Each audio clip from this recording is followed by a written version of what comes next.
Good afternoon. बैठी बैठी sir.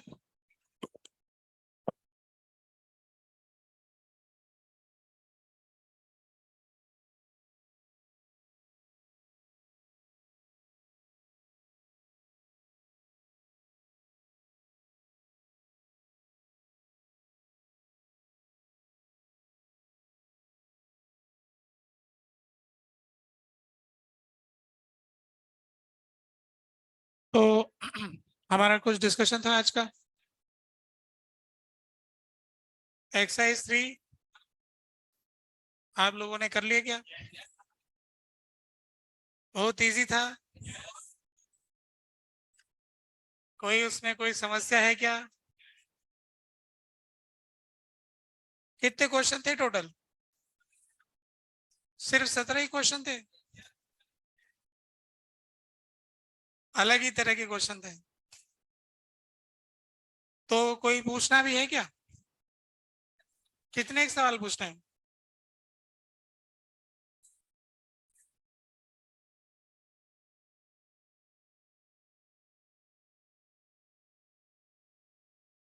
Question number 4 में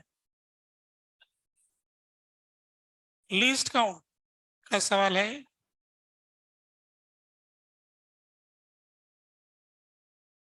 तो इसमें ऐसा रहता है,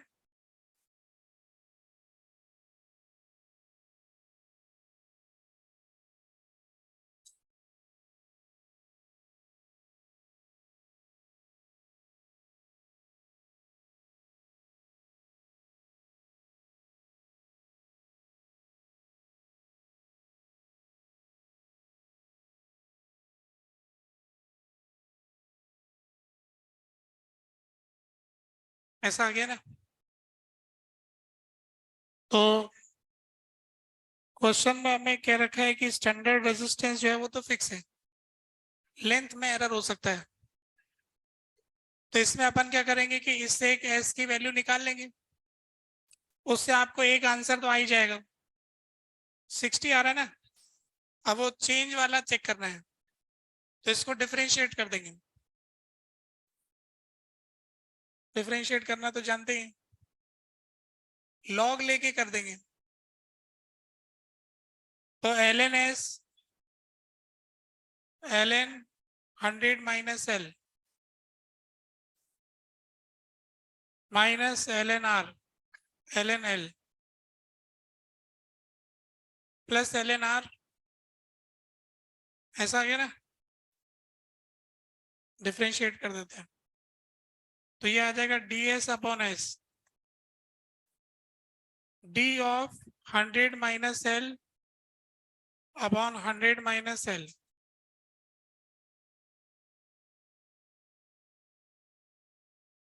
D/L/L। ये तो पूरा पक्का है, कांस्टेंट है ना। तो इसका डिफरेंशिएशन 0 हो जाएगा। आर में कोई एरर नहीं है। अब ये 100 का डिफरेंशिएशन 0 हो गया, तो -DL आ गया। तो DS = S इधर चला गया, S। तो -TL/100 - L -TL/L।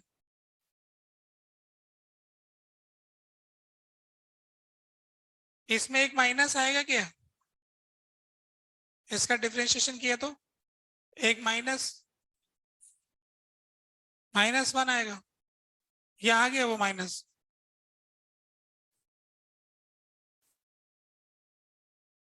ठीक लिख दिया ना जो भी लिखा है।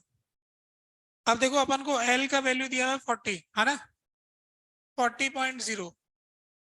तो इसका मतलब DL का वैल्यू 0.1 है, जो डेसिमल के बाद वाला है ना, उसमें एक चेंज। तो DL की जगह आ जाएगा 0.1। सही कर रहे हो। जैसे मान लो कि ये होता 40.00, तो DL हो जाता 0.01। ठीक है। तो इसमें आप DL की वैल्यू रख देंगे। अब DL किसी भी साइन का हो सकता है, प्लस माइनस साइन का। तो वो साइन सेलेक्ट करो कि बड़ा आंसर आए, तो ऐसा सेलेक्ट कर लोगे, फिर आ जाएगा। ठीक बात है।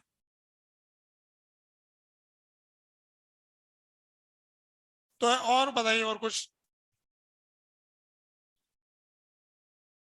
Question number 7 question.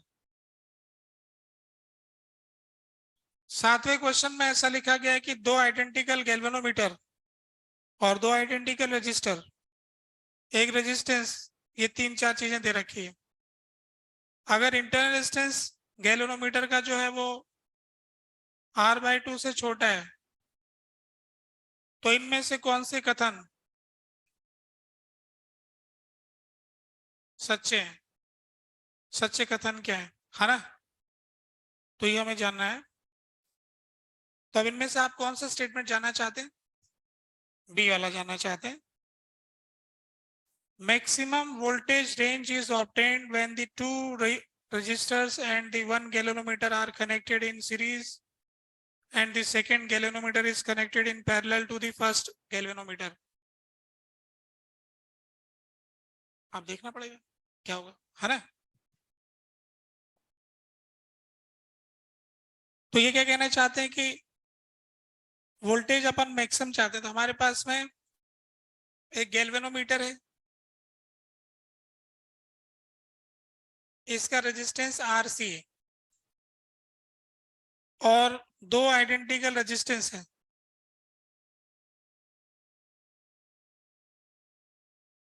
उनका रेजिस्टेंस RR है, R और R।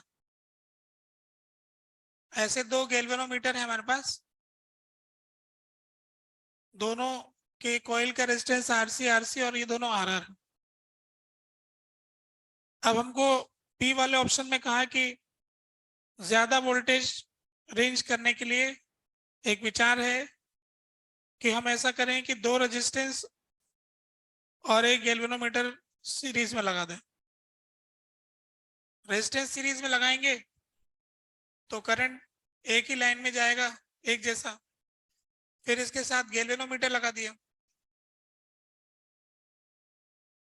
और दूसरे गैल्वेनोमीटर के बारे में क्या बोला है? Second galvanometer connected parallel to the first one, उसको इसके साथ पैरेलल में कनेक्ट कर दिया।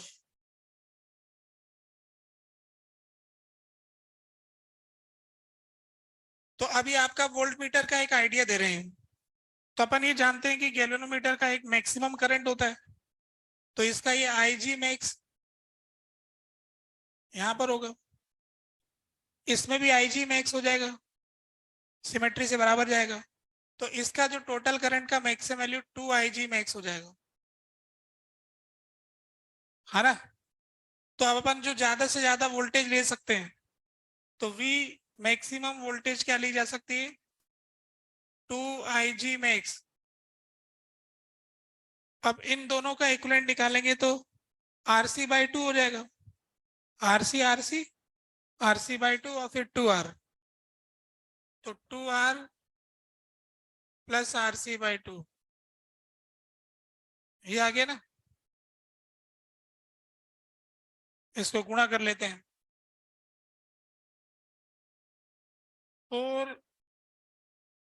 4IG max into R plus IG max into RC, ये मैक्सिमम वोल्टेज इससे अपन नाप सकते हैं।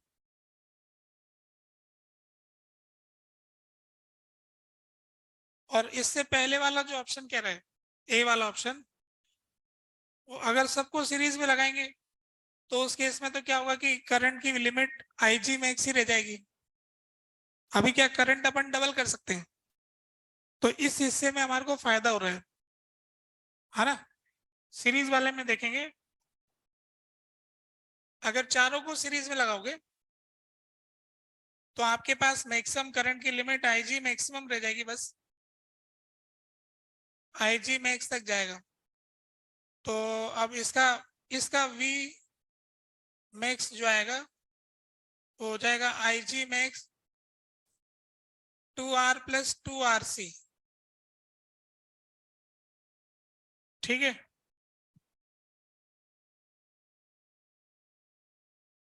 इससे तो ये ज्यादा आ रहा है कि नहीं आ रहा है?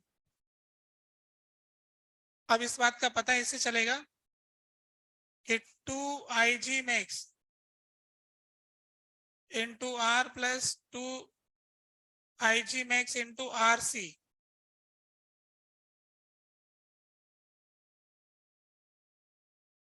इसमें 2 नहीं है, है ना? ये ज्यादा आ रहा है। RC की वैल्यू R/2 से ना, तो मैं क्या करूं इसको कि ये कंपेयर हो जाए। हाँ,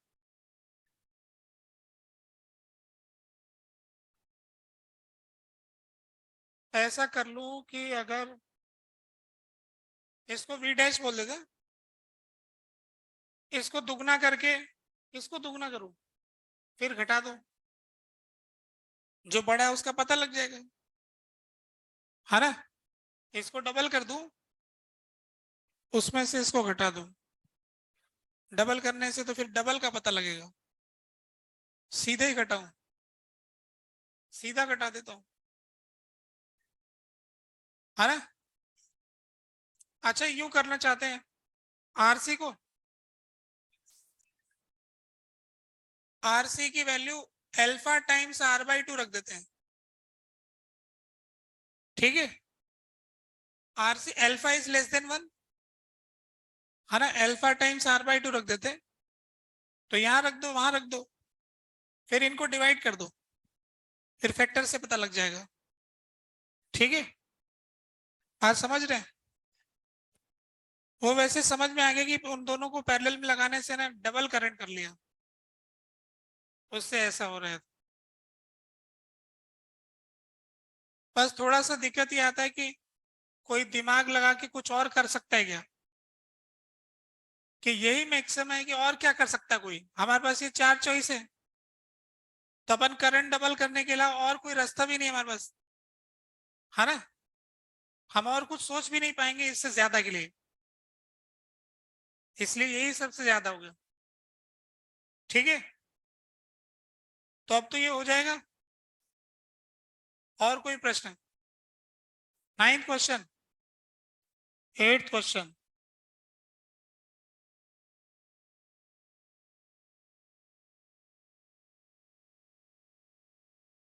कॉम्प्रिहेंशन।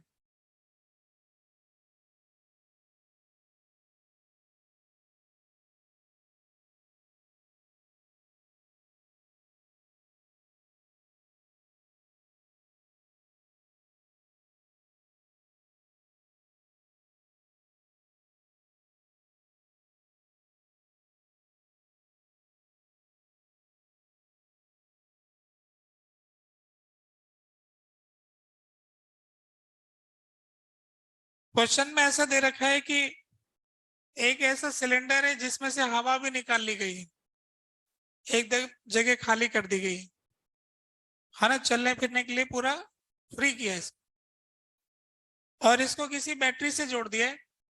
बैटरी से जोड़ने से ये नीचे वाला पॉजिटिव हो रहा है, ऊपर वाला नेगेटिव हो रहा है, ठीक है? यहाँ पर छोटी छोटी कंडक्टिंग बॉल रखी गई है। अब इसके आगे क्या होगा ये हमें सोचना है। तो ये जो कंडक्टिंग बॉल है, इसमें अपन को पोटेंशियल के बारे में बताया गया है कि इसका पोटेंशियल V0 है और इसका -V0। तो जो जिसको टच कर जाता है उसका पोटेंशियल उसके बराबर हो जाता है। तो ये जितनी भी बॉल है इन पे चार्ज आ जाएगा, प्लस का चार्ज आएगा। तो कितना चार्ज आएगा? KQ/, छोटा r, छोटा r उसका रेडियस हो गया बॉल का, छोटी बॉल का छोटा रेडियस, छोटा r, ठीक है? KQ/r V0 के बराबर। अब हुआ ये कि बॉल पॉजिटिवली चार्ज और ये प्लेट पॉजिटिवली चार्ज, तो इसमें है ना ये होता है कि पॉजिटिव पॉजिटिव रिपेल करता है। तो पॉजिटिव चार्ज आते ही बॉल ऊपर की तरफ फोर्स महसूस करेगी, ये माइनस वाली प्लेट बुलाएगी, प्लस वाली प्लेट धक्का मारेगी और ये दो इनफाइनाइट शीट की तरह है, तो इनकी वजह से एक ऊपर की तरफ इलेक्ट्रिक फील्ड होगा, तो ये बॉल यहां से भाग करके वहां जाके टकराएगी। तो ये डिस्टेंस कितना दिया है, h है, तो बॉल के ऊपर h चलने में कितना टाइम लगेगा, h बराबर हाफ a t², तो QE/m इंटू t², इतनी देर में बॉल वहां पे जाके टकरा जाएगी।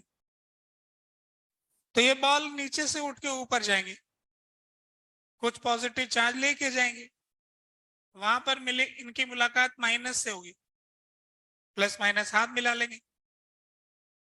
प्लस तो लिमिटेड होगा, छोटी सी बॉल है, कितना प्लस ले जाएगी, ये माइनस से भरी हुई, तो प्लस अगर किसी के पास थोड़ा सा है और हमारे बगल में बहुत बड़ा माइनस है, तो हमको माइनस होना ही होना है, फिर बहुत बड़े माइनस से दूर रहना चाहिए, हमारा सारा प्लस भी नष्ट हो जाएगा और हम खुद माइनस के हो जाएंगे। यहाँ हो रहा है ऐसा, है ना, ये प्लस से बॉल माइनस की हो गई, माइनस के होने से फिर क्या होगा, फिर वही लड़ाई झगड़ा, माइनस माइनस फिर लड़ते हैं, फिर ये नीचे वाली प्लेट बुलाएगी कि अब तुम इधर आओ। अब कोई कहेगा ग्रेविटी वगैरह का क्या हुआ, तो सवाल में क्या, इग्नोर ग्रेविटी, अंतिम दो शब्द, इग्नोर ग्रेविटी। अच्छा ग्रेविटी भूल जाओ तो भूल नहीं पा रहे, बॉल ऊपर जा रही नीचे जा रही, है ना, तो ग्रेविटी तो खत्म हो गया, तो अब तो यूं सोच लो, एक ही बात हो गई। तो फिर ये वापस नीचे आएगी, फिर पॉजिटिव से मिलेंगे, अगर हमारे में कुछ नेगेटिव है बड़े पॉजिटिव से मिलेंगे, तो हम तो पॉजिटिव हो ही जाएंगे, हमारा भला होगा। कोई बड़ा पॉजिटिव है तो उसके सानिध्य में रहना चाहिए, तो हमारा सारा नेगेटिव झड़ जाएगा, है ना, प्लस के हो जाएंगे, फिर प्लस हो गया, फिर इधर उधर इधर उधर। सच्ची बात ढूंढ लो भाई क्या है, ball will bounce back to the bottom and carrying opposite sign then went up, है ना, ये लिखा हुआ है, ठीक हो गया। तो देखो आईआईटी के एडवांस के पेपर में कुछ ऐसे सवाल रहते हैं जो कि उस विद्यार्थी का नई परिस्थिति के बारे में जो अपने विचारों पे विश्वास रखकर सोचने को चेक करते हैं, कि रूल तो उसको ही पता है कि ऐसे प्लस रखेंगे तो प्लस आएगा, फिर रिपेल करते हैं, ये सब सोच पाना कठिन होता है। हालांकि 4 ऑप्शन पढ़ोगे तो कुछ गाइड करते हैं, ऑप्शन पढ़ोगे ना तो बोल रहे हैं कि ऐसा हो रहा है, तो अपन नहीं सोच पा रहे हैं, तो वो सोचने के लिए कह रहा है कि देखो ऐसा होगा क्या, फिर हम सोच के देखेंगे कि हाँ बन तो रहा है, ऐसा हो जाएगा, जो नहीं होगा वो अपन हट अलग कर देंगे, ऐसे हो जाएगा। ये करंट इलेक्ट्रिसिटी के नाम पे धब्बा है, करंट इलेक्ट्रिसिटी चैप्टर का सवाल है, नहीं लग रहा है ना, सवाल तो ऐसा लग रहा है किसी दूसरे चैप्टर का पूछ लिया। ये कौन सा सन था ये, 2016, ये गुवाहाटी वालों ने पूछा था, इस बार बचा लिया उन्होंने। एक उन्होंने इस बार एक्सपेरिमेंट करना चाहा चिमनी वाले में, चिमनी वाले में लग गई बोनस, चिमनी उनकी जल नहीं पाई, है ना, ढंग से बना नहीं पाए वो, हाँ वो दिख ही रहा था। अब 10 तरह से हम क्या जवाब दें, मैंने तो एक पहले दिन से सॉल्यूशन ही नहीं बनाया, मैंने कहा छोड़ देते हैं इसको, कल बनाएंगे। तो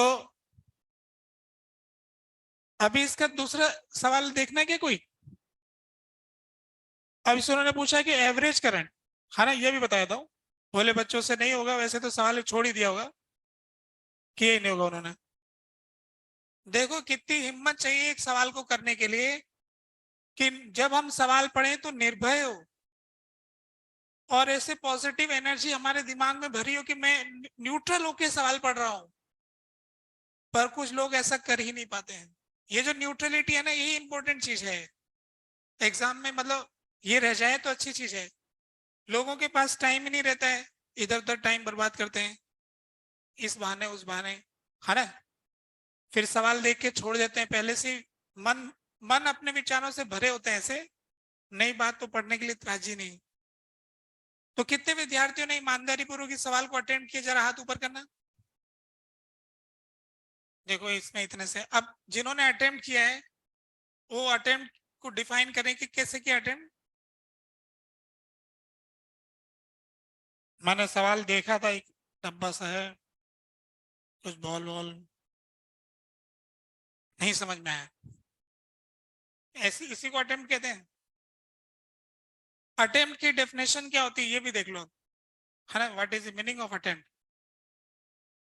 अटेम्प्ट का मतलब किसी क्वेश्चन में दी हुई सारी जानकारी के बारे में हिसाब रखना, कि ग्रेविटी नहीं है, इतना वोल्टेज दिया हुआ है, जो जो फिजिकल क्वांटिटीज है वो सारी फिजिकल क्वांटिटीज का डेटा इकट्ठा करना, क्या फिजिकल प्रोसेस होगी उसको लिखना, कि ये फिजिकल क्वांटिटी का डेटा दिया है, अब इसमें ऐसा ऐसा होगा, फिर उससे संबंधित क्या क्या फॉर्मूला है वो फॉर्मूला लिखना, फिर क्या पूछा है उसके हिसाब से कुछ वेरिएबल मानना और कुछ इक्वेशन में उलझ के बैठ जाना, इसको अटेम्प्ट कहते हैं। जिनमें से कोई एक चीज की कमी हो सकती है हमें, है ना, सिर्फ ऐसे सवाल देके डर के छोड़ देने को अटेम्प्ट नहीं कहते।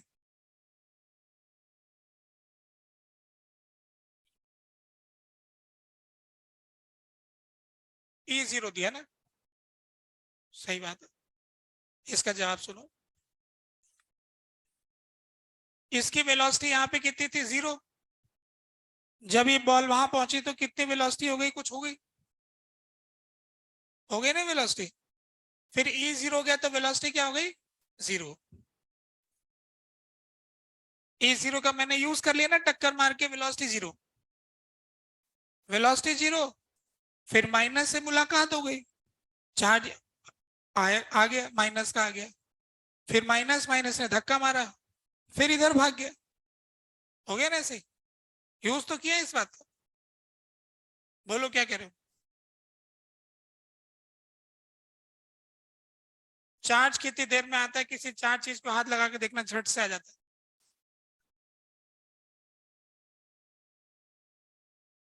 बस ऐसे कंडक्टिंग बॉल है, कंडक्टर कंडक्टर को छूता है, छूते हो जाता है, बॉल कंडक्टिंग है, कोई बीच में रेजिस्टेंस थोड़ा लगाया हमने, हाथों हाथ टच करे ना, तुरंत चले जाएगा। अब देखो इसमें एक और चीज पूछा है कि स्टेडी स्टेट रजिस्टर, अब ये क्या हो रही है कि बॉल आ रही जा रही आ रही जा रही आ रही जा रही, ऐसे बॉल बार बार करती जा रही, तो इससे एक एवरेज करंट पैदा हो रहा है, तो एवरेज करंट कितना होगा, तो एवरेज करंट का फॉर्मूला होता है delta Q upon delta T. तो अपन को टाइम तो ऊपर से मिल ही चुका है, और कितना चार्ज इधर से उधर के, मान लेते कि एन बॉल चली गई, तो एन इंटू क्यू, एक बॉल का चार्ज है क्यू, तो टोटल इतना चार्ज गया, कितना देर में जाएगा, बार बार इतनी देर लगेगी, तो इसका टाइम आ गया under root of 2h into M upon Q E, और क्यू किसके बराबर प्रोपोर्शनल है, Q is proportional to V naught, और यहां पर बाकी सब कांस्टेंट है,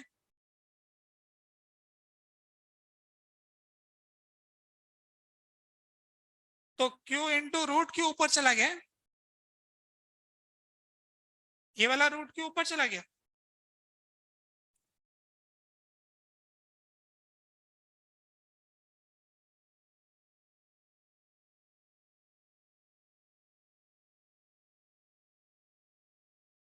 तो क्या एवरेज करंट ही पूछा ना, तो किसके वी नॉट, अच्छा वी की टर्म्स में चाहिए, अच्छा अपन ने वी तो लिखा ही नहीं, तो वी बिल इलेक्ट्रिक फील्ड पता लग गया ना, तो 2v0 upon H is equal to E, potential difference upon distance, electric field होता है ना, minus delta V by delta R, तो इलेक्ट्रिक फील्ड की वैल्यू 2v0, अच्छा वहां रख देंगे ई की जगह, तो रूट ई ऊपर आ रहा है ना, अच्छा क्यू में भी आ रहा है,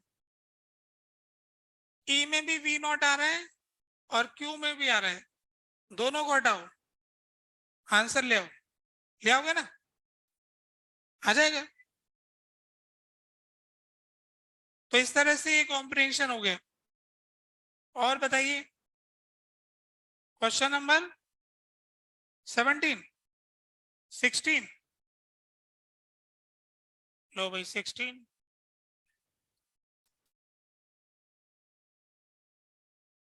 क्वेश्चन नंबर 16, 16वां सवाल।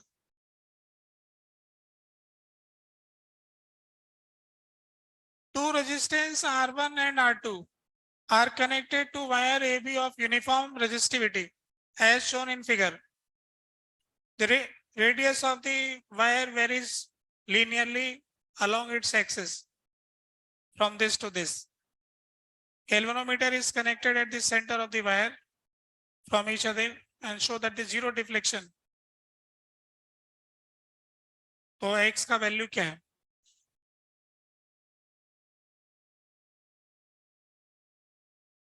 50 सेंटीमीटर पर है, वो बीचों बीच में है ना। तो अब आपने एक फार्मूला जान ही लिया है। ऐसा होता है ना, इसका लेंथ अगर L है, इसका रेडियस A और ये B है, तो इसका रेजिस्टेंस क्या होता है? Rho L upon pi A B. ठीक है, तो आप क्या कर सकते हैं कि अब जो आपका क्वेश्चन है उसमें इसका मिड पॉइंट आ गया, तो इसका कुछ बीच वाले का सी हो गया रेडियस, तो अब इतने हिस्से का अलग हो गया और इतने हिस्से का अलग हो गया, फिर वो फॉर्मूला लगा देंगे, this upon this, R1 upon rho L by 2 upon pi A C और R2 upon rho L by 2 pi B C. अब इसको सॉल्व कर लेंगे, सीधा साधा सा लग रहा है, आ जाता है इससे। ठीक बात है, फिर तो क्या दिक्कत आ रहा था? हाँ तो इंटीग्रेशन कर लो, कौन रोक रहा है? लास्ट में आएगा तो वही, हाँ ना, इंटीग्रेट करने के बाद आना तो फाइनल आंसर तो रेजिस्टेंस का वही आएगा ना, वो तो करके बैठे पहले ही। बस हो गए सवाल। क्वेश्चन नंबर 12 पूछते हैं।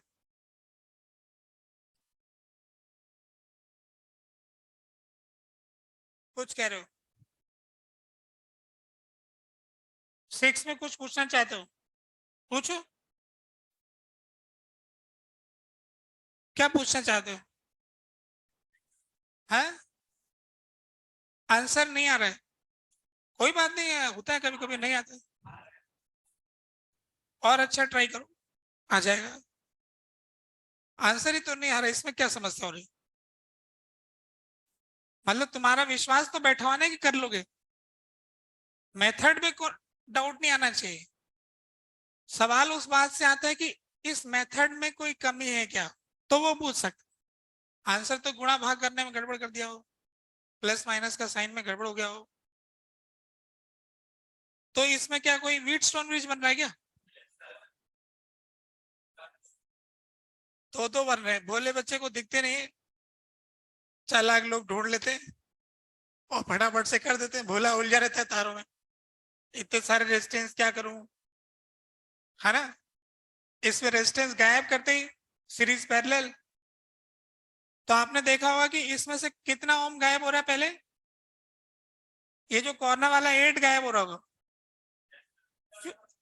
फिर इसके बाद में ये बीच वाला 10 गायब हो रहा है, बस फिर खत्म सवाल।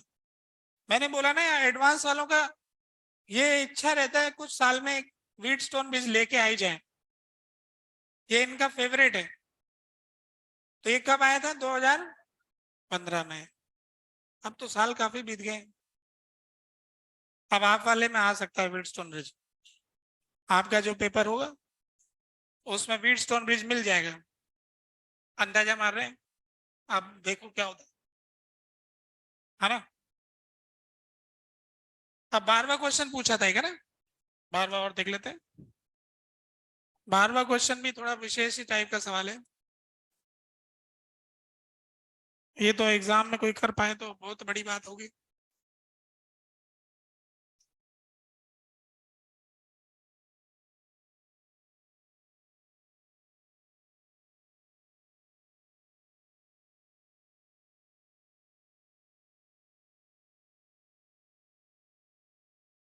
इन्होंने क्या किया कि है ना, थोड़ा ज्यादा दिमाग लगाया, सर्कुलर मोशन को करंट इलेक्ट्रिसिटी में लगवा दिया, है ना। तो एक क्वेश्चन क्या कह रहा है देखो जरा, ये एक मोटी पट्टी दे रखी है ऐसी, बैटरी का करंट यूं जाके इस मोटी पट्टी से गुजरता हुआ उधर जाएगा। अब इस मोटी पट्टी में इनर आउटर रेडियस दे रखी है इसकी R1 R2, तो अपन ले लेते हैं, दे रखा तो आपको क्या दिक्कत है, R1 R2। अब क्या होगा कि कोई एक चार्ज जो चलेगा वो यूं ऐसे सर्कुलर पाथ पे चलता हुआ इधर जाएगा, तो इनकी सर्कल की रेडियस तो अलग अलग होगी। तो उस रेडियस में से कोई एक रेडियस हम ले लेते हैं, यहां से R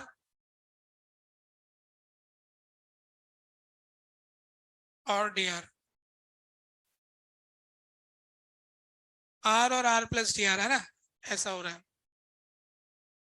तो ऐसा होने से ये बैटरी बैटरी कितना वोल्टेज दे रखा है, V0, ठीक है। अब ये जो एक पतला सा, अच्छा ये है ना, थोड़ा ऐसा भी है, इसके पास कुछ ऐसे विड्थ है, मतलब मोटाई है, ऐसा डायग्राम है इसका। ये 3D में देखोगे थोड़ा सा, इधर से ऐसे समझो आप, ऐसा कुछ है ये, इसकी कुछ थिकनेस भी है, कितनी है, T थिकनेस।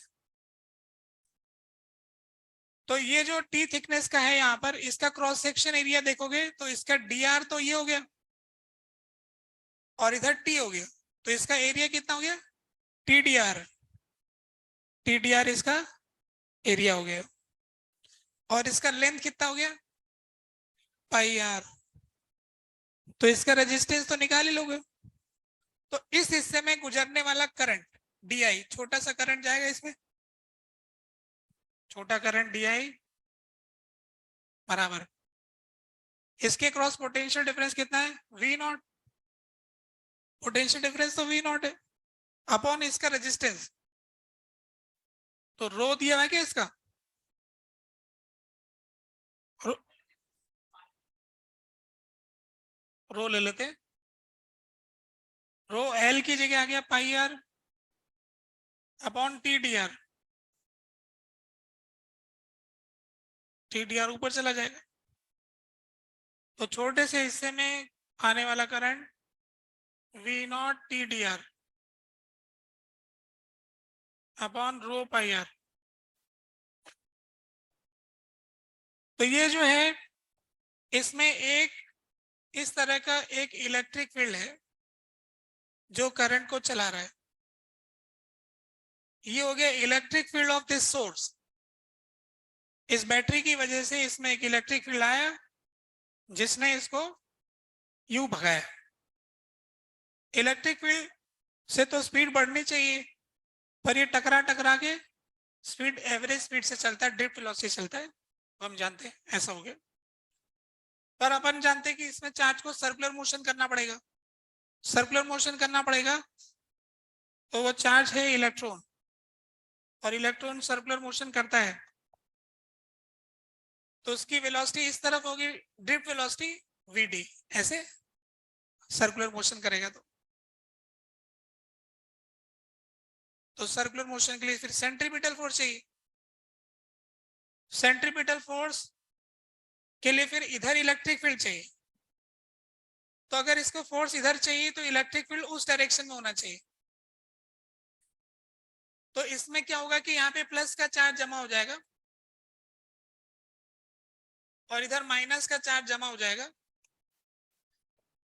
तो एक दूसरे प्रकार का इलेक्ट्रिक फील्ड पैदा होगा। वो कैसे पैदा होगा कि जब ये शुरुआत में नहीं होगा, स्टार्टिंग में नहीं होगा, तो ये जो यहाँ से इलेक्ट्रॉन यहाँ से जाएंगे, अपन कह रहे करंट यूं जाएगा, तो इलेक्ट्रॉन यूं जाएंगे, इलेक्ट्रॉन यूं जाएंगे तो इनको खुली सड़क मिलेगी, तो ये सीधे निकल जाएंगे, यहाँ इकट्ठा हो जाएंगे, फिर यहाँ इकट्ठा होंगे तो दूसरों को धक्का मारेंगे कि अब तुम उधर निकलो, तो ये थोड़े यूं घूमने लग जाएंगे, फिर ये इकट्ठा इकट्ठा इधर फैल जाएंगे, फिर लास्ट में इनको घुमाएंगे, तो इस तरह से प्लस माइनस क्रिएट हो जाएगा।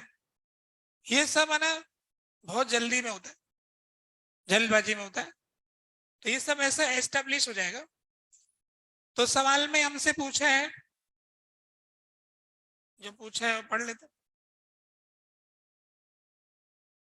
करंट कितना होगा टोटल, तो करंट तो ये सामने रहा, कर दो ग्रेड, शुरू से लेके यहां तक का टोटल चाहिए ना, 0 से आई R1 से R2, तो टोटल कितना करंट होगा ये हमको पता लग गया। अब पोटेंशियल डिफरेंस की बात आ रही, तो पोटेंशियल डिफरेंस के लिए अब अपन को ये पता है कि ड्रिफ्ट वेलोसिटी जो है सेंट्रीपिटल फोर्स, ये जो इलेक्ट्रॉन पे फोर्स लगेगा E into E is equal to mv square by are.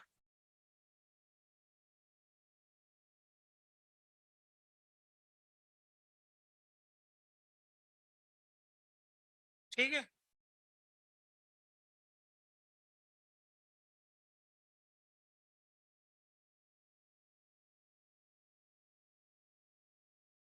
तो इलेक्ट्रॉन पे सेंट्रीपिटल फोर्स लग गया E इंटू ई बराबर mv square by are.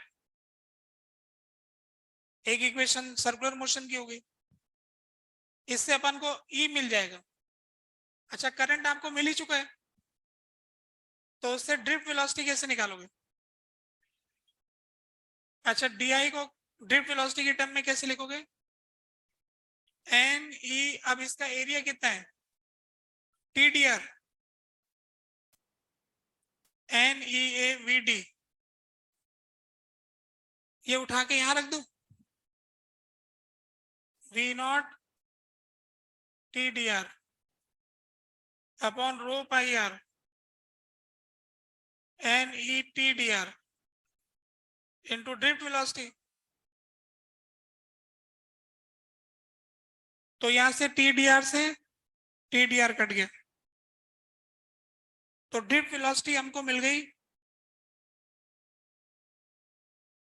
We naught upon rho pi R N ई।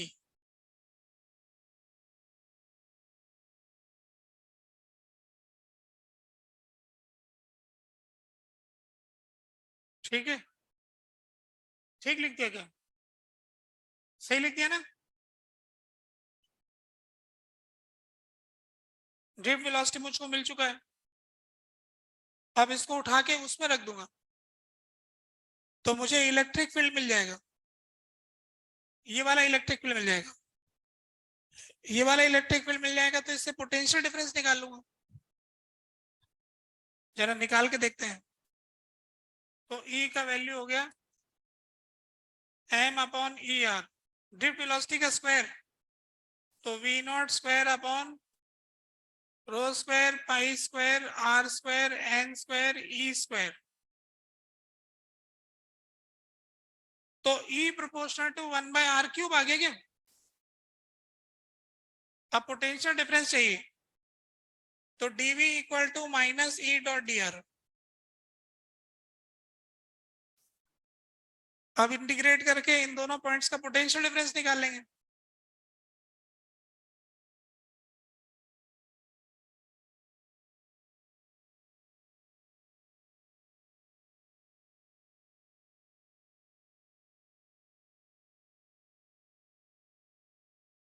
इसको dr के साथ इंटीग्रेट कर दो, ये सब तो कांस्टेंट हो गया है ना, बाकी सब चीजें तो फिक्स है ना। तो 1/r³ है ये, इसका इंटीग्रेशन करोगे r⁻⁻, तो -2। तो अपन को क्या पूछा, क्या है, क्या वो करंट के स्क्वायर के प्रोपोर्शनल है? तो ये कैसे पता लगेगा करंट के स्क्वायर के प्रोपोर्शनल?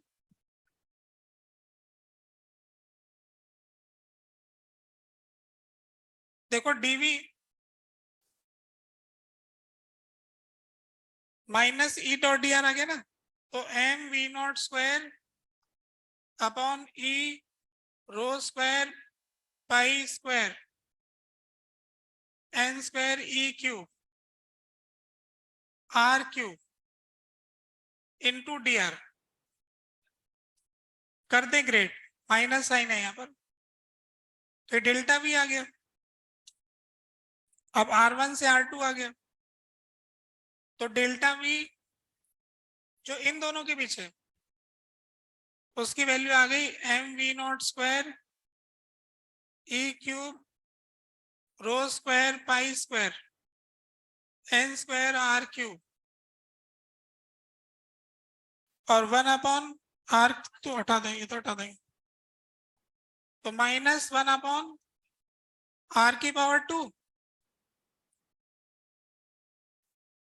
r⁻², R1 से लेके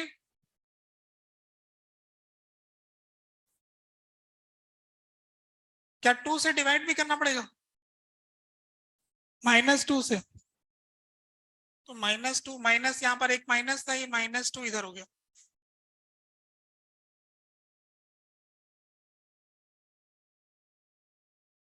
कुल मिला के जो भी कुछ करोगे मेहनत, वो आएगा कांस्टेंट। तो डेल्टा v v0² के प्रोपोर्शनल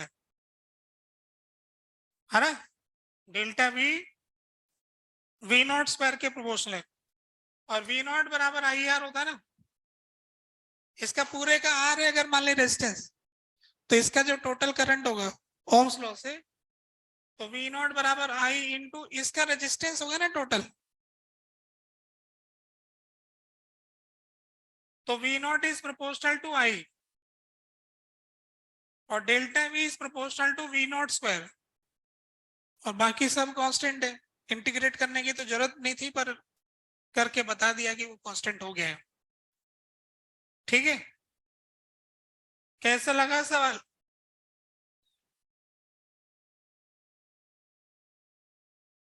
करंट इलेक्ट्रिसिटी का प्रैक्टिस करें, जाएंगे पेपर में ये सवाल आ गया। किसने बनाया था ये सवाल? 2020 का सवाल है। अच्छा देखो, 2020 का सवाल, 19 का सवाल, 18 का सवाल देख के लग रहा है कि कुछ और ही पूछ रहे हैं, है ना? इस बार तो ऐसा नहीं किया पर इन्होंने, इस बार तो ऐसा हुआ नहीं, इतना इतना बुरा नहीं हुआ। तो कभी कभी किसी का भाग्य इसमें गड़बड़ हो जाता है। खैर वैसे अब देखो, कुछ बच्चे इसको एग्जाम की कंडीशन में सही करके आ जाते हैं, कि कितनी बड़ी बात है ना? यही क्वेश्चन अच्छे बच्चे करके आते हैं और पूरा सही करके आते हैं कि हाँ सर ये भी ठीक कर दिया मैंने, ये मैंने लगा दिया था, ऐसा मेरा हो गया था, है ना? ये सोच पाना कठिन पड़ता है। कौन के वहां एग्जाम में कैसे हिम्मत मिलेगा कि सर्कुलर मोशन मान लूं? अच्छा, सजा भी बहुत बड़ी रखी हुई है, गलत टिक किया -2। जो अधूरे ज्ञानी लोग, जो एक दिन एब्सेंट रहते, 2 दिन आते हैं, वो माइनस तो बटोर ही रहे, उनके क्या होगा कि माइनस बटोर जाएगा, क्योंकि आधा ज्ञान होगा, आधी कहानी सुनेंगे, फिर आधे में हाथ लगा देंगे, क्योंकि हाथ लगाए बगैर रहेंगे नहीं। आधे ज्ञानी कुछ तो करके आएंगे, बिगाड़ी करके आए भले, तो 12वीं का उनका रिजल्ट अच्छा नहीं जाएगा। इसका मतलब ये मत सोच लेना कि कमजोर है वो, बस ये है कि वो सिंसियर नहीं है। ठीक है, और कुछ हो गया नहीं है? क्या बात है, 14 भी पूछ रहे हो? क्या प्रॉब्लम आ रहा है? बाकी लोगों का आ रहा है क्या? 14 का नहीं आ रहा है? क्या आ रहा है तुम्हारा? तुम्हारा यहाँ भी अलग आ रहा है।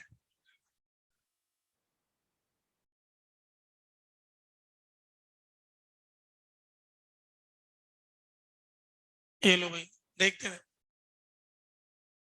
14 क्वेश्चन भी देख लेते हैं। किसी सेल के इंटरनल रेजिस्टेंस को नापने के लिए मीटर ब्रिज का इस्तेमाल किया जा रहा है, जिसमें आर नोट की वैल्यू 50 दी गई है और एक आर नोट बाई टू और ई नोट बाई टू की बैटरी को ऐसे जोड़ा है जैसा कि चित्र में दिखाया गया है। अगर नल पॉइंट 72 सेंटीमीटर पर मिला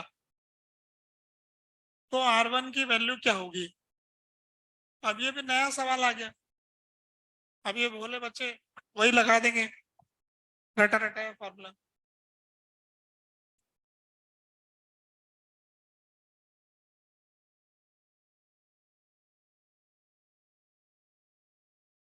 अब ये बैटरी लगा दी है इन्होंने यहाँ।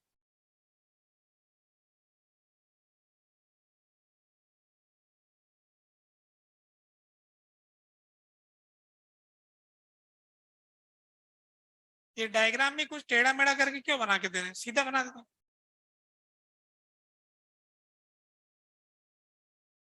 ये E/2, ये E,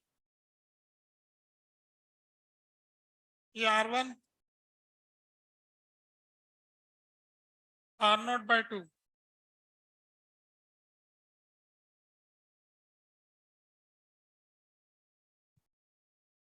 ये R0 किसके रेजिस्टेंस है?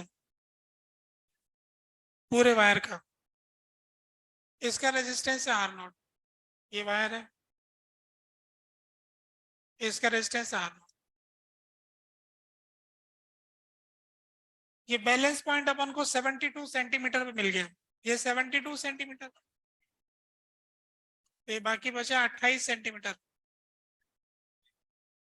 ठीक है, ऐसा हो गया। तो अगर ये कहता है गैल्वेनोमीटर की इसका करंट 0 है, तो हमने मान लिया कि 0 है। अब जो भी कुछ करंट होगा वो इस ब्रांच में होगा। अब क्या हो रहा है कि वो फॉर्मूला नहीं लगाएंगे क्योंकि गड़बड़ हो गया। बीच में बैटरी बैटरी आ गई, इधर भी बैटरी उलझ की पड़ी है।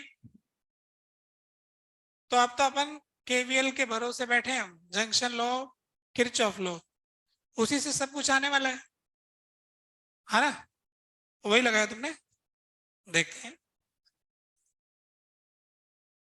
तो इस ब्रांच का तो करंट 0 हो गया, इस ब्रांच में करंट जाएगा तो वही पूरा का पूरा यूं ही जाएगा।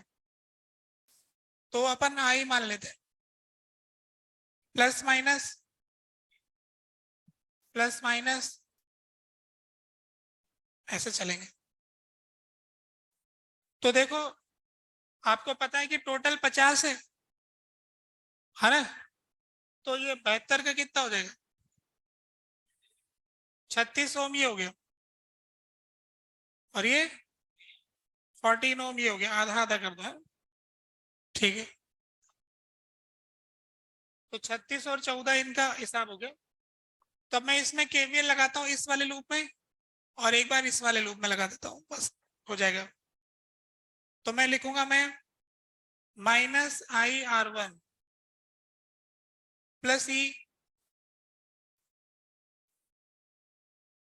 माइनस I × 36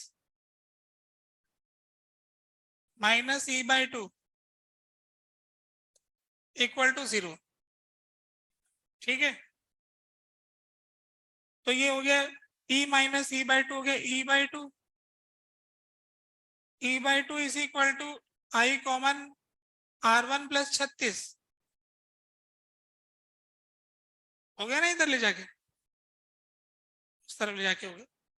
अब मैं इस वाले लूप में और लगा देता हूँ, ऐसे चलता हूँ, यहां से शुरू करता हूँ E/2 और तो कोई यहाँ पे ड्रॉप आएगा नहीं। अब इस तरफ जाएंगे तो करंट यूं जा रहा है, तो इस तरफ जाएंगे तो ये प्लस और ये माइनस, माइनस आई इंटू 14 माइनस आई इंटू ये आर नॉट बाई 2 25 होता है ना, बराबर 0। तो ये हो गया E by 2 is equal to I into 49।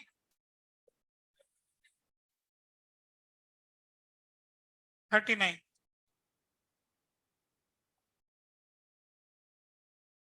अब मैं क्या करूं, इन दोनों को डिवाइड कर देता हूं, तो लेफ्ट हैंड साइड में 1 आ गया, R1 प्लस 36 39,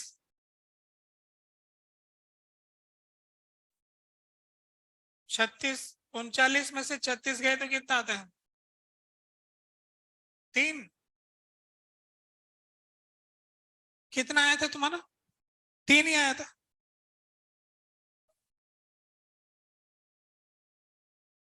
अरे यही तो बोल रहे थे इधर से, तुमने कहा, मैंने तो केवीएल लगाया,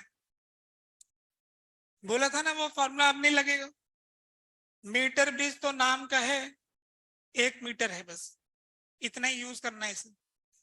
मीटर बीज के नाम से इतना यूज होगा कि इसकी वायर की लेंथ 1 मीटर है, बाकी केवीएल केसीएल लगाओ सब, वो सर्किट ही चेंज हो रखा है। जब नई परिस्थिति आ जाए तो केवीएल केसीएल लगाए, पुराने फॉर्मूले और कंडीशनल होते हैं, सेम टू सेम सर्किट होगा तभी तो चलेगा। तुम भी वही कर रहे होगे, घर बैठ के भी वही करते रहते हैं, फिर गलत आता है तो फिर बैठे रहते हैं। अब मेरा गलत आ गया, अब मैं क्या करूं, कुछ भी डायग्राम बनाओ तो भी लगा कैसे देते हो, डायग्राम चेंज हो जाता है तो ऐसे अंदर से कॉन्फिडेंस कैसे रहता है कि फॉर्मूला लगा देंगे, ऐसे अंदर से दुख नहीं होता, ऐसे कैसे लगा रहा हूं, कोई मुझे बोले तो सही कि लगा दो तो लगाऊं, लोग ऐसे मन घड़न जब चाहे तब लगा देते, बिना स्ट्रेस में भी लगा देता हूं लोग। अब तो हो गया ना, ये लो, ये भी सामने पड़ गया, किसी का समय नहीं पड़ गया, किसी का होमवर्क नहीं पड़ गया। तो अभी इसमें आगे अपना टॉपिक पढ़ाते हैं। अच्छा, एक आधा सवाल मेरे को कराना था उसमें, पोटेंशियोमीटर पे कोई किया नहीं ना क्वेश्चन अपन ने, है ना, पोटेंशियोमीटर पे करते हैं 1-2 क्वेश्चन। एक क्वेश्चन ये करो आप,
पहले तो एक पार्ट ये करो, ये जो अननोन ईएमएफ है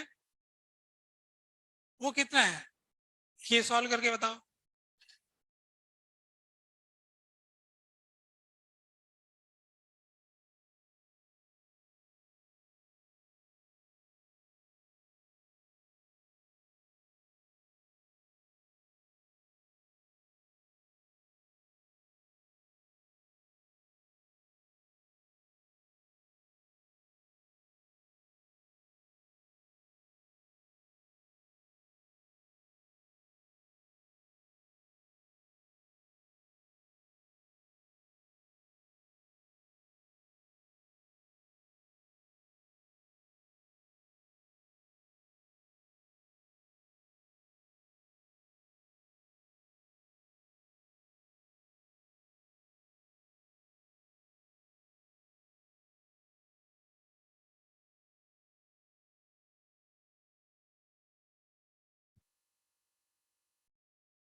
आगे ना,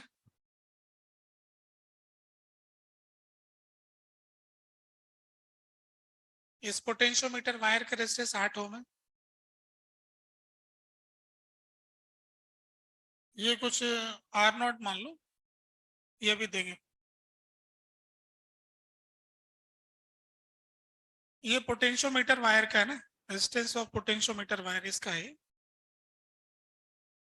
तो ये तो छोटा सा सीधा सा सवाल है, जिसको थोड़ा सा भी पोटेंशियोमीटर पढ़ने से समझ में आ गया वो कर देगा। सॉल्यूशन, ये जो करंट इसमें जाएगा, इसका करंट पूरा इसी में जाएगा, तो इसमें टोटल कितना करंट आएगा आप निकाल सकते हो। 20 डिवाइडेड बाय 10, 2 + 8, तो 2 एम्पियर आ गया। इस पोटेंशियोमीटर वायर में कितना पोटेंशियल डिफरेंस आ गया, I into R of potentiometer wire, तो 2 इंटू 8, 16 वोल्ट। तो हम ये कह सकते हैं कि इस पोटेंशियोमीटर वायर से 16 वोल्ट तक हम नाप सकते हैं। ठीक है, 16 वोल्ट तक हम नाप सकते हैं। तो अब हमको ये पता लग गया है कि 120 सेंटीमीटर जो है उसमें 16 वोल्ट आते हैं, तो 40 सेंटीमीटर में कितने आएंगे, 16/3 वोल्ट। तो ये अननोन ईएमएफ जो है 16/3 हो जाएगा। ठीक है, अब अगर हमने इसका स्विच क्लोज कर दिया, स्विच क्लोज करने से जो इसकी बैलेंस पॉइंट लेंथ है, सेकेंड पार्ट,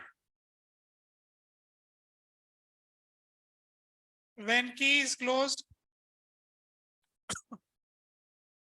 व्हेन की is closed, balance point length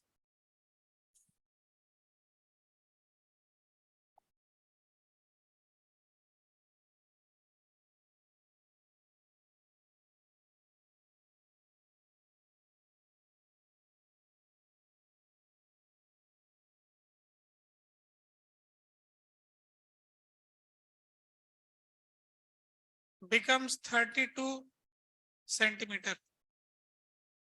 40 से घट के 32 हो गई। ठीक है, या 30 ही कर दूं, 32 ठीक है, 32 कर दी। तो अब ये बताओ कि ये ये कितना कितना है, R0 कितना है, R कितना है, ये दोनों बताना है। बता पाएंगे कि नहीं बता पाएंगे।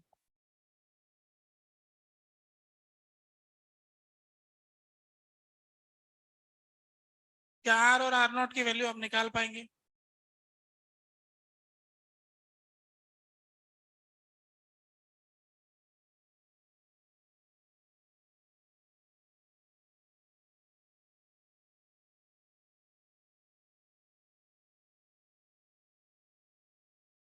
वो जो सवाल आया था ना, एक इसी पोटेंशियोमीटर वायर वाला, ऐसे मीटर जिसमें मीटर ऐसे कोनिकल टाइप वाला, वो कौन से सन में आया था।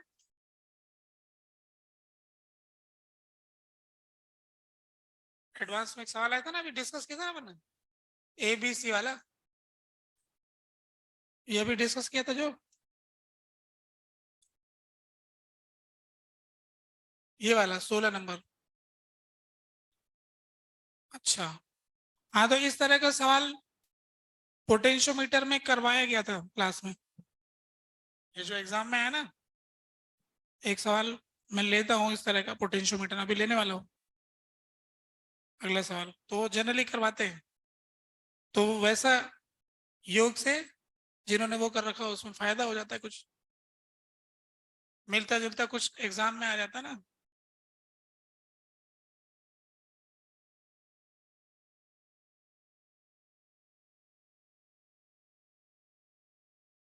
दोनों पता हो जाएंगे कि, ये सोच रहा हूँ, मेरे दिमाग में आ रहा है कि पूछ लेता हूँ, पूछ ले। हैं, क्यों।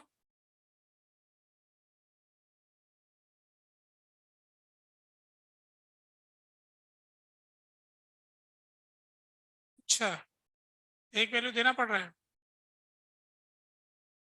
नहीं आ पा रहा ना।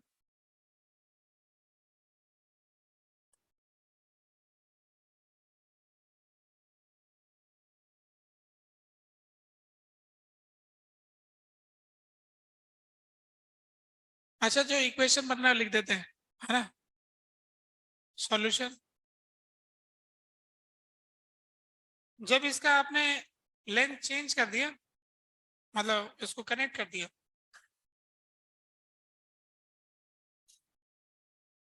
पोटेंशियोमीटर वायर ऐसा हो गया, ये बैटरी,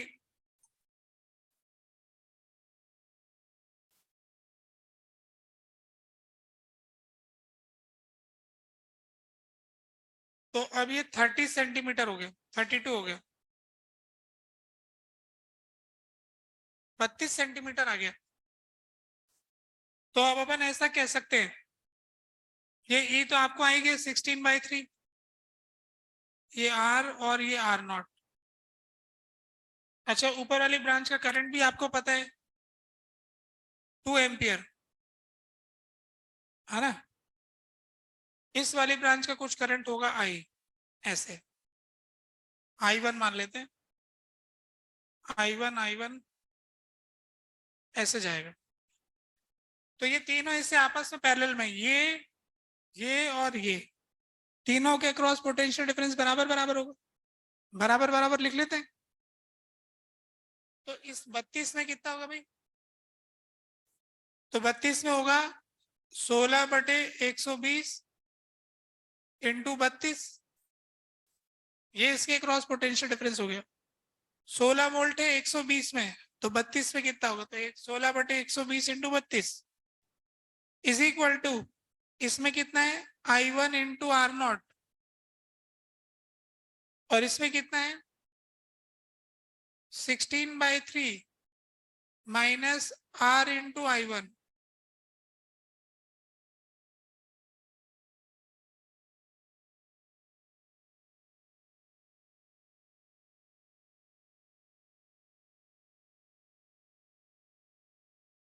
अब क्या करें,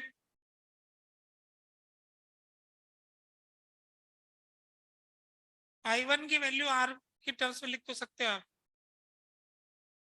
इन दोनों, अब देखो कितने वेरिएबल हो गए, I1 आर नॉट और आर, 3 वेरिएबल हो गए ना। नहीं नहीं, केवीएल ही लगा दिया, केवीएल ही।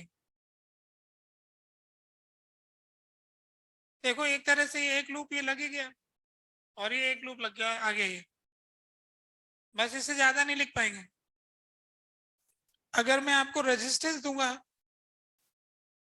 तो फिर आप निकाल पाओगे, फिर करंट की रीडिंग बता सकते हो, या तो मैं कोई करंट की रीडिंग बता दूं, है ना।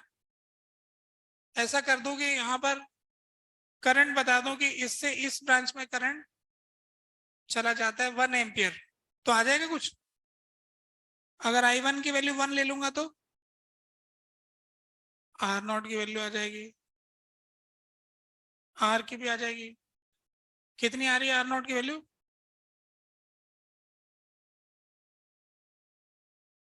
आर की वैल्यू कोई माइनस की तो नहीं आ जाएगी, छोटा आर, अगर I1 की वैल्यू 1 ले लूंगा तो।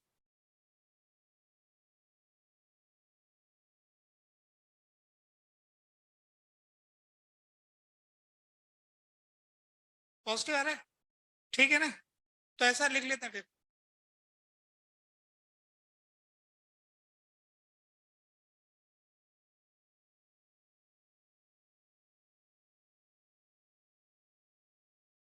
1 एम्पियर करंट जा रहा है, ऐसा क्वेश्चन में दे दिया है, फिर सॉल्व कर लो, है ना। लास्ट वाला इक्वेशन दोबारा से सुनेंगे, इधर से ही हो गया, तो k की वैल्यू है 16/120, तो 16/120 इंटू 32, ये हो गया, minus I1 into are not, इस बाहर वाले पे गया, इक्वल टू 0। इसको मैं उधर जाके सीधा लिख दिया,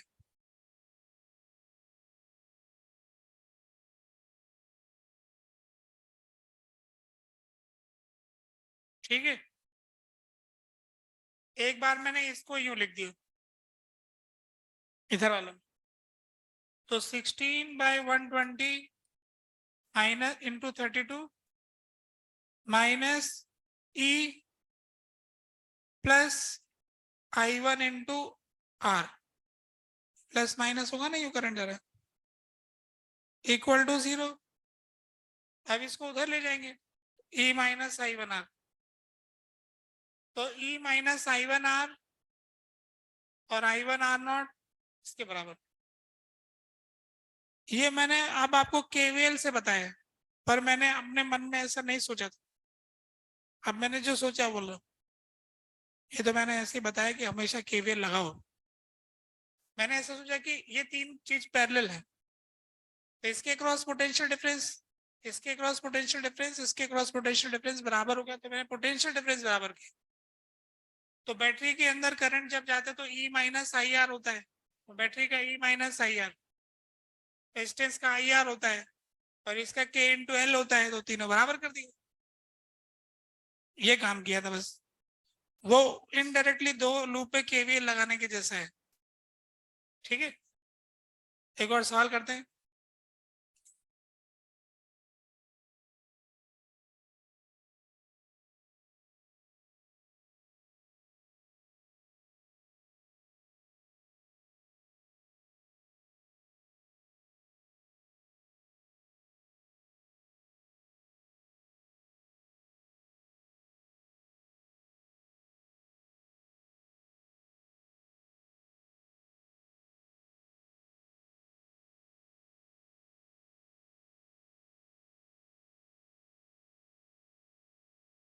यहाँ का रेडियस हमको दिया हुआ है स्मॉल a, यहाँ का रेडियस है 3a, a और 3a, इसका टोटल लेंथ है L।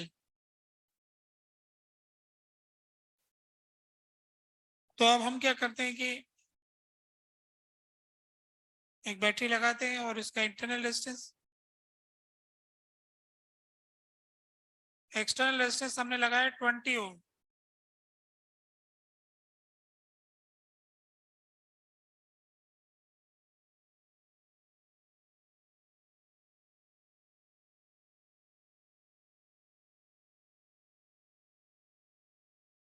तो अब अपन क्या करते हैं कि इसमें बैलेंस पॉइंट लेंथ ढूंढते हैं।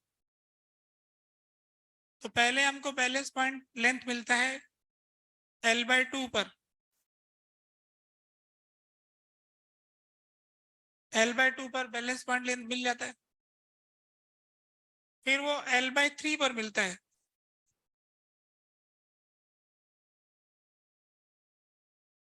व्हेन की ओपन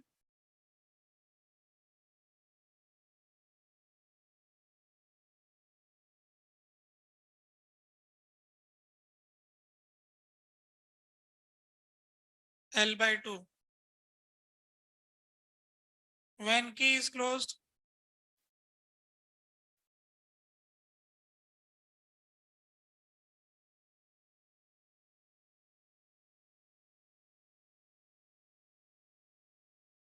L/3।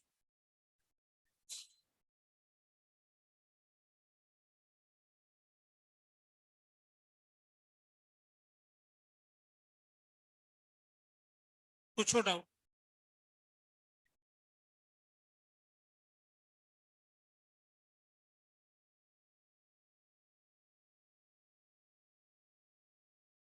इस वाले में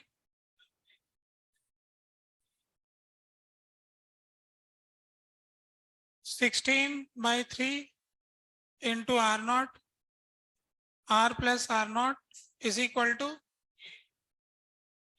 हाँ वो आ गया के इक्वलेंट 16/120 इंटू 32।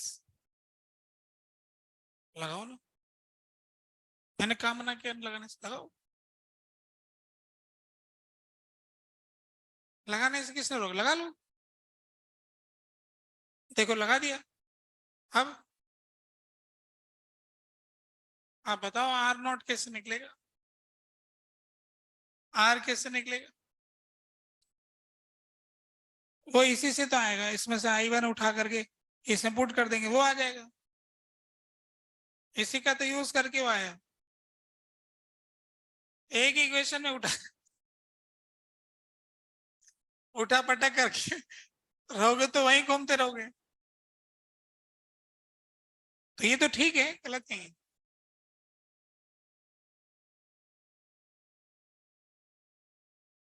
तो जब की ओपन थी तो बैलेंस पॉइंट लेंथ L/2 पे था, क्लोज किया तो L/3 पर आ गया।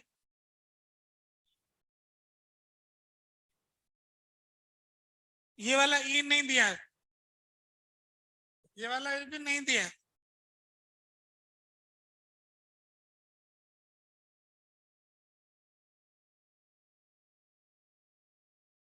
जो देना था वो दे दिया है, आपने ले लिया। निकालना क्या है, ये एक सवाल इंपॉर्टेंट है भाई। ये तो लिखा नहीं, मैंने लगा सवाल तो लिख ही दिया। फाइंड इंटरनल रेजिस्टेंस, ये आर पता करना है।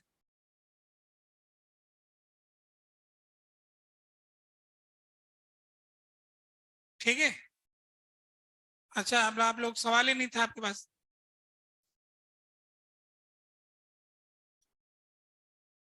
तो करोगे क्या?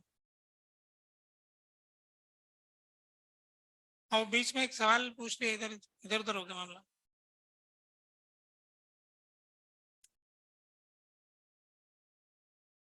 इस क्लास की घड़ी सही नहीं रहती ना, कभी चलती नहीं, कभी आगे पीछे रहती है, या बच्चे लोग गड़बड़ करते हैं।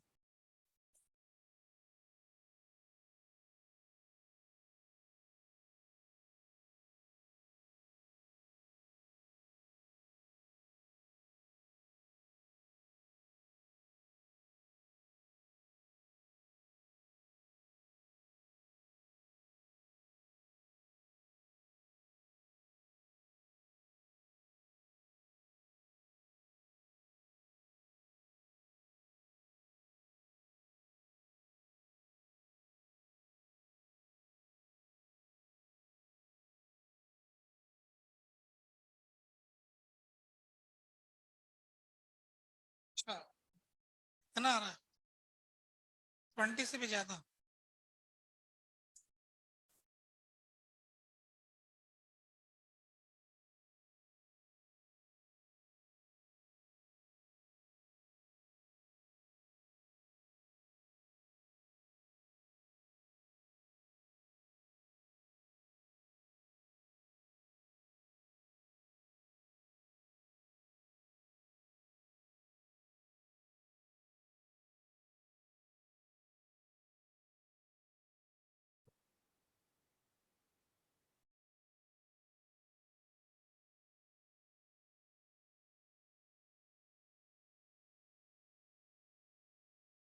अब देखो, मिलाते हैं, करते हैं, कैसे करते हैं।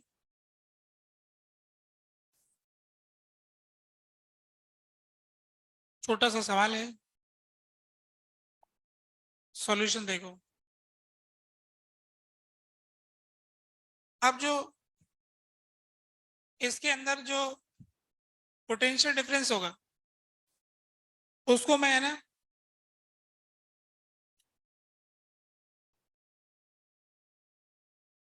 ये नहीं चाह रहा था, आई इंटू आर के टर्म से लिख सकता हूँ ना। इसका करंट आई हो गया मान लिया, तो मैं यहाँ के पोटेंशियल डिफरेंस को लिखूंगा आई इंटू इसका रेजिस्टेंस। तो L/2 पर क्या होगा, तो L/2 का यहाँ का रेडियस निकालना पड़ेगा, बीच वाला पॉइंट है, इसका ए है, उसका 3 है, तो बीच में क्या होगा, 2a होगा। कितना अच्छा लगा सोच के, ए से बढ़ के 2a हो गया, फिर 2a से बढ़ के 3 बराबर बढ़ेगा। तो ये तो अच्छा हो गया। तो इसका रेजिस्टेंस होता है rho L/2 upon pi A B, A into 2a। इसके क्रॉस आने वाला potential difference I into R, K into L की बजाय आई इंटू आर मुझे ज्यादा अच्छा लग रहा है। इसमें आई टू आर इसका इज इक्वल टू इसके ईएमएफ के बराबर। जब आपने इसको ओपन रखा था ना, तो ये इसका ईएमएफ इससे आ जाएगा, ठीक है। फिर अपन ने स्विच क्लोज कर दिया, तो स्विच क्लोज कर दिया तो अब इन दोनों का इक्विवेलेंट निकाल लेंगे। इधर 0 वोल्ट का बैटरी लगाएंगे, तो E into 20 upon R plus 20, तो 20E upon R plus 20 is equal to, जब आप इसको L/3 में ले जाओगे तो उसका रेडियस कितना होगा ये निकालना पड़ेगा। तो अपन किसी भी x डिस्टेंस की रेडियस लिखना चाहते हैं, तो radius at x distance a plus total बढ़ा है 2a upon l into X. ऐसा फार्मूला बन गया ना। यहां से लेके वहां तक कितना रेडियस बढ़ा, 2a। l लेंथ में 2a बढ़ा, तो x लेंथ में कितना बढ़ेगा, तो 2a by L into x. तो रेडियस किसी भी x डिस्टेंस का हो जाएगा a plus 2a by L into x. तब x की वैल्यू क्या रख देंगे, l/3। तो l/3 रखेंगे तो क्या आएगा, 5a/3। तो इसका यहां जब जाएंगे तो इसका रेडियस आएगा 5/3। 5/3 पता लग गया। तो अब इसके लिए लिखेंगे I into rho into L/3 pi a into 5a/3। ऐसा हो गया, एक बार वो हो गया, एक बार ये हो गया। अब इनको डिवाइड कर देते हैं, तो रो पाई ये सब तो उड़ जाएंगे। इधर उससे ऊपर वाले साइड में ये 3 से 3 कट गया, तो क्या हो गया, ये 3 से 3 कट गया।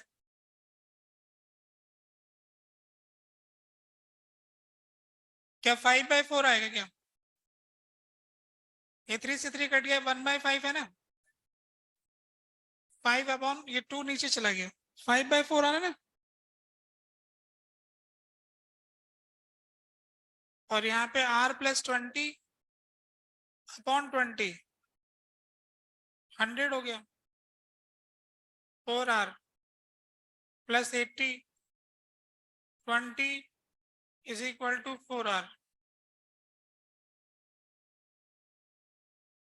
5 ओम, क्या यही आया था, नहीं आया था। है तो आसान काम है ना।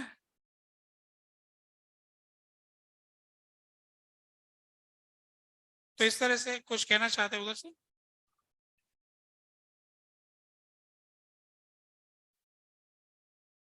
रेजिस्टेंस का ये जो फॉर्मूला है, एक ऐसा सिलेंड्रिकल सेगमेंट, मतलब कोनिकल, कोनिकल सिलेंड्रिकल नहीं, ये ए और ये बी, और इसका लेंथ एल। तो इसका रेजिस्टेंस का फॉर्मूला होता है rho L upon pi A B. ये अपन ने क्लास में डिराइव किया था ना। कब किया था, एचसीवी के डिस्कशन के दौरान किया गया था। तुमने एचसीवी के हाथ नहीं लगाए, और जिस समय डिस्कशन किया तब इधर उधर बात किया, या ऐसे मन में ही घूमने की जगह बहुत सारी है ना, बात करने की क्या जरूरत है, ऐसे सोचते रहो कुछ भी। इसलिए तुम्हें पता भी नहीं, उपस्थित रह के अनुपस्थित रहने का तरीका है ना। उपस्थित तो तुम हमेशा रहते हो, ठीक है, बैठो। एब्सेंट क्लास में रह के भी होते हैं लोग। हाँ, लोग सोचते हैं कि एब्सेंट का मतलब क्लास में नहीं आया उसको एब्सेंट बोलते। क्लास में बैठे बैठे, अभी एक 11th क्लास में बच्चा था, न्यूटन्स लॉ चैप्टर शुरू किया। पहले ही दिन है, मैंने शुरुआती कांस्टेंट मोशन से किया। वो बच्चा पीछे बैठा बैठा रिलेटिव मोशन के सवाल कर रहा है। मैं तो सीधा से ही सवाल पूछा था उससे, बिल्कुल ही ऐसा जो अगर ध्यान देगा तो तुरंत बता देगा कि रस्सी कितनी है, या ये छत से बंधा है तो छत की वेलोसिटी 0 तो इस पुल्ली की 0 होगी। ऐसा बिल्कुल सीधा ही सवाल था। वो तो जवाब दे नहीं पाए, पीछे बैठा था। फिर मैंने पूछा क्या कर रहे हैं, कि सर रिलेटिव मोशन का होमवर्क अटेम्प्ट कर रहा हूँ, मेरा होमवर्क छूट गया था। तो सामने सामने क्लास में नया चैप्टर चल रहा है, तो अभी कि सर टेस्ट में रिलेटिव मोशन आएगा। अब टेस्ट मैंने कब है, कि टेस्ट अगले संडे में। अभी तो 7 दिन हो रहे हैं, 8 दिन, 8 8 दिन, 8 9 दिन पहले उस टेस्ट की चिंता कर रहे हैं, और जो अभी चल रहा है उसकी नहीं कर रहे हैं।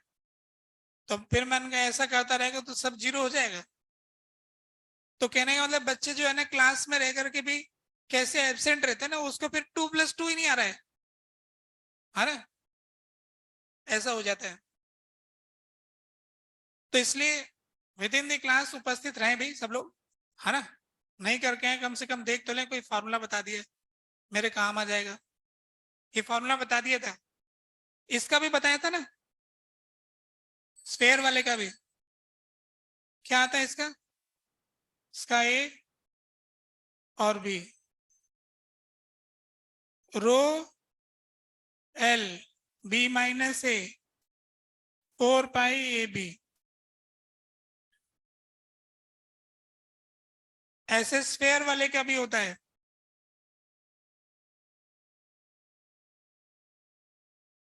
इसको कैसे डिराइव करेंगे, रेजिस्टेंस आर रेडियस का डी आर थिकनेस का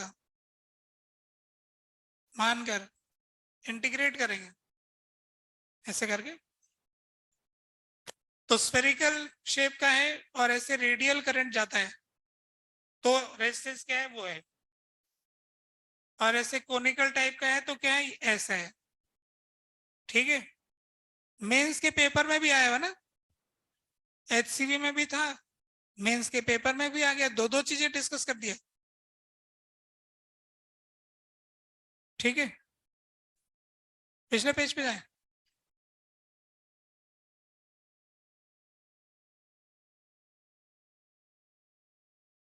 तो इस तरह से पोटेंशियोमीटर का यूज मैंने बता दिया। एक उसका सवाल पूछ लेता हूँ मीटर ब्रिज का।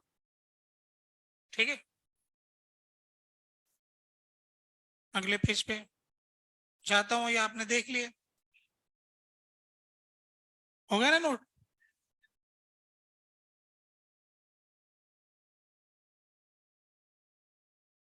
मीटर ब्रिज के अंदर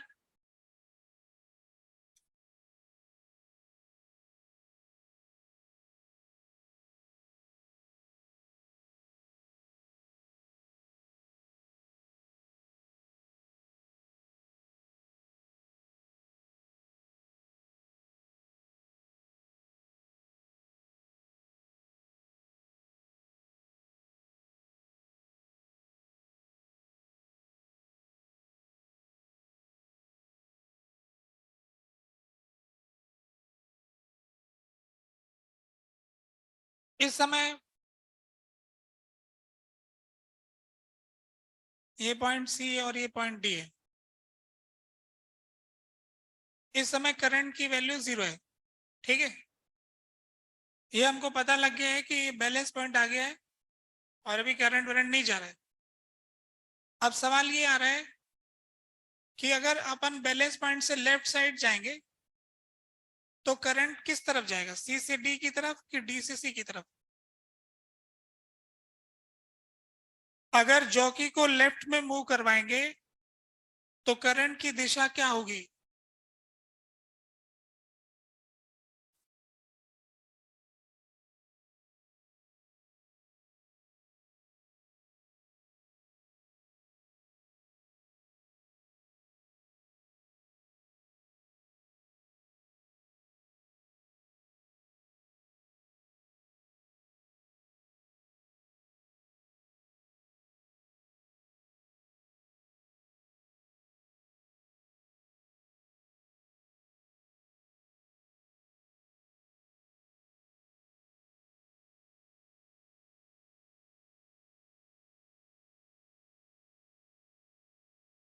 गैल्वेनोमीटर में करंट की दिशा क्या होगी। दो में से एक तरफ होगी भाई, या तो सी से डी की तरफ होगी या डी से सी की तरफ होगी।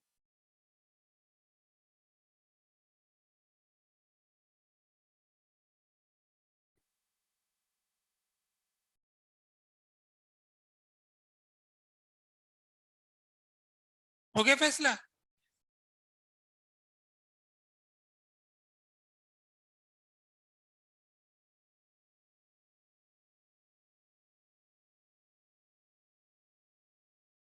आपका टेस्ट वेस्ट है क्या है सिलेबस में?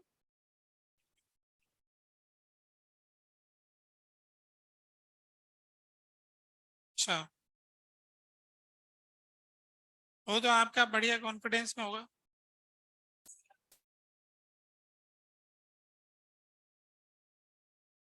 क्योंकि आपने फरवरी के बाद का महीना, मार्च अप्रैल मई, अपने बात किया था कि 11वीं को बढ़िया से निपटा लेंगे।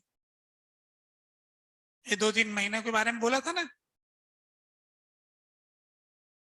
ये समय निपटा है कि हमने निपटाया, क्या हुआ है?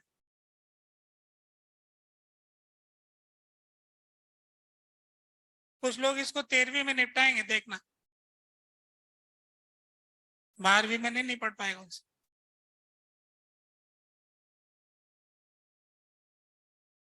मतलब फ्लूइड, अच्छा देखो, कुछ बच्चों से क्या होता है कि सवाल करते नहीं, जैसे सरफेस टेंशन का नहीं करेंगे, विस्कोसिटी का नहीं करेंगे, फ्लूइड का नहीं करेंगे।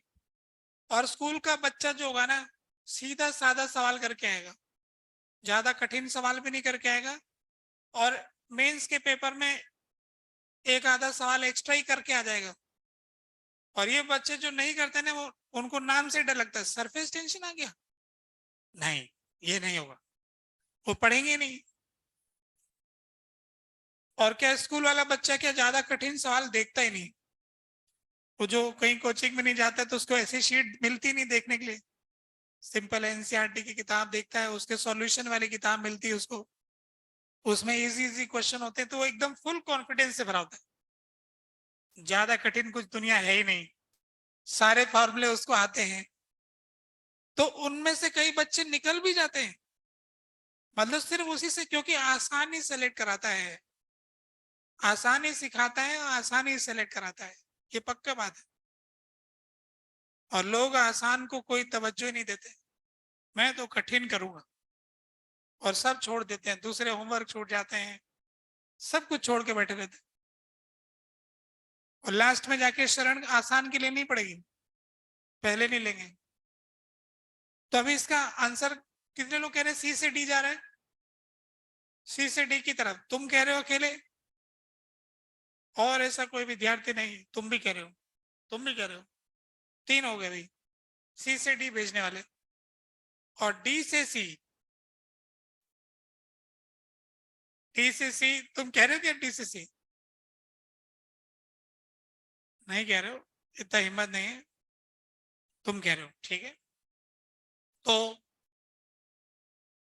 तुम दोनों ने मिलके किया लगता है ना, तुम बताओ।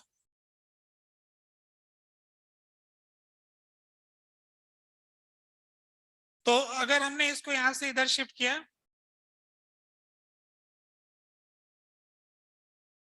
इधर शिफ्ट किया, इसका रेजिस्टेंस कम हो जाएगा, ठीक है, इसका रेजिस्टेंस अब घट गया।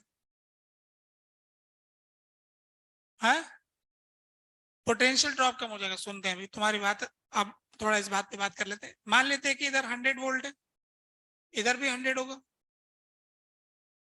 अब यहां से पहले ड्रॉप होता था, मान लेते हैं कि 30 का होता था, तो यहाँ से यहाँ पहुंच करके 30 का ड्रॉप होता था, तो ये 70 वोल्ट होता था। अभी 20 का ड्रॉप होगा, है ना, ड्रॉप अब कम होगा, 20 वोल्ट, तो ये कितना हो जाएगा? 80 वोल्ट, है ना। आगे बोलो। है, उल्टा हो जाएगा, उल्टा हो गया मतलब, उल्टा विचार हो गया। बैठो। इधर तो पहले ये किसके बराबर था? 70 के बराबर था ना। इस पॉइंट का 70 था, उस पॉइंट का 70 था, बराबर बैठा था। इसको इधर किसका है? तो अब ये 70 के आगे का टेबल चाहिए ना, 80, 90, 100, वो तो 70 रह गया, तो ये 80 हो गया, तो उस तरफ जाएगा, स्केल के ज्यादा पोटेंशियल के पॉइंट की तरफ ले जाओगे। हालांकि जैसे उसमें करंट जाएगा इस स्केल डिस्टर्ब हो जाएगा, अब वो रहेगा नहीं इतना, है ना। अब उस पॉइंट का पोटेंशियल 80 नहीं होगा, कुछ डिफरेंट होगा। पर ये है कि इससे पता, डायरेक्शन ही पूछा अपन से, डायरेक्शन तो मिल ही जाएगा कि करंट इसमें डी से सी की तरफ जाएगा। इसी बात पर ही कई सवाल हैं। ये जो एस अननोन रेजिस्टेंस है, अगर अपन ने इसके पैरेलल में एक रेजिस्टेंस लगाया, तो अपन को बैलेंस पॉइंट लाने के लिए जॉकी को किधर शिफ्ट करना पड़ेगा, राइट की लेफ्ट। अगर इस अननोन रेजिस्टेंस के पैरेलल में एक रेजिस्टेंस और लगा दिया, अननोन रेजिस्टेंस के पैरेलल में एक रेजिस्टेंस और लगा दिया, तो जॉकी को लेफ्ट में शिफ्ट करें कि राइट में शिफ्ट करें। इसके साथ एक अननोन रेजिस्टेंस और लगा दिया, राइट में। कौन कह रहा है कि राइट में शिफ्ट करेंगे?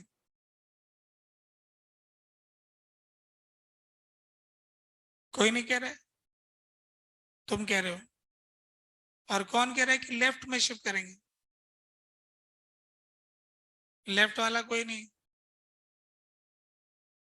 तुम सिर्फ राइट वाले शिफ्ट करने वाले अकेले हो बस, तुम लेफ्ट में शिफ्ट कराना चाहो। ठीक है, अब तुम ही बताओगे।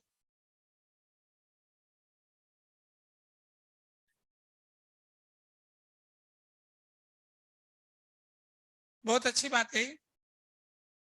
आर डैश करके एक पैरेलल रेजिस्टेंस एस के लगाया, तो उसका इक्विवेलेंट रेजिस्टेंस कम हो जाएगा। अब इधर कम हो गया तो इधर कम करना पड़ेगा, है ना, तभी रेशो मेंटेन होगा। आगे बोलो, तुम कुछ अलग कहना चाह रहे हो, मैं गलत बोल गया। तुम जो कहना चाहते हो वो कहो। इसने ये बताया कि इन दोनों का मिला के कम होगा, ये इसने सच बोला है।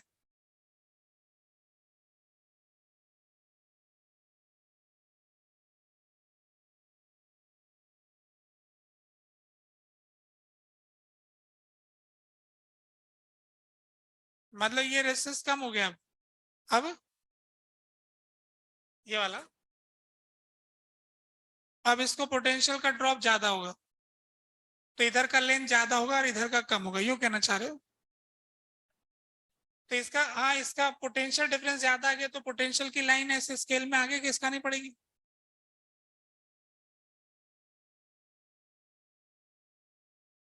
नहीं, डिफरेंस, पोटेंशियल डिफरेंस, डिफरेंस तो घटा ही था ना, इधर जाना, पहले 30 था, इधर ले जाने से घटा था ना। पॉइंट का पोटेंशियल बढ़ा था, पोटेंशियल डिफरेंस तो घटा ही था। तो क्या कहना चाह रहे हो? राइट साइड किसका है? तो गड़बड़ हो गया, बैठ जाओ। तो कहने का मतलब कि राइट साइड का रेजिस्टेंस जो है कम हो गया है, तो इसको भी कम करना पड़ेगा, तो थोड़ा राइट साइड खिसकाएंगे तो सेटल हो जाएगा। ठीक है, अभी क्या घंटी वंटी बज चुकी, दूसरी क्लास भी है और तीसरी भी है क्या? ठीक है, होमवर्क के लिए क्या करोगे भाई? एक्सरसाइज 1 कंप्लीट कर देना। क्या रह गया उसको? हाँ, तो कर दोगे, उसमें क्या है, कर दोगे, मुझे यकीन है, कई दिनों बाद क्लास होगी।